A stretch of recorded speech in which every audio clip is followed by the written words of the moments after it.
এই দেশে জনগণের রাজনীতি হবে পরিবার বা দলের নয়, এমন মন্তব্য করেছেন জামাত আমির ডক্টর শফিকুর রহমান। গণভোটে হ্যাঁ বিজয়ী না হলে সরকার গঠন করে কোনো লাভ হবে না বলেও তিনি মন্তব্য করেছেন। আর এই মন্তব্য করেছেন মঙ্গলবার সকালে যশোর জামাতের নির্বাচনী জনসভায়। এ সময় জামাত আমির আরও বলেন, যে দল নিজেদের কর্মী সামলে রাখতে পারে না তাদের হাতে বাংলাদেশ নিরাপদ হবে না। এছাড়াও কোনো দলের না হয়ে শুধুমাত্র জনগণের হয়ে কাজ করতে নির্বাচন কমিশনের প্রতি আহ্বান জানান ডাক্তার শফিকুর রহমান।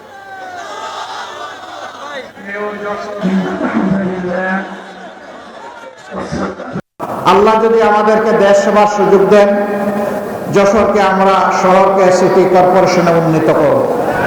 18 কোটি মানুষ গণভোটের হায়ের পক্ষে। 18 কোটি মানুষ এখন পরিবর্তন দেখতে চায়, করোনা ব্যবস্থায় আর ফিরে যেতে চায় না। গণভোটে হ্যাঁ মানেই হচ্ছে আজাদি, গণভোটে না তার মানে হচ্ছে গুলামি।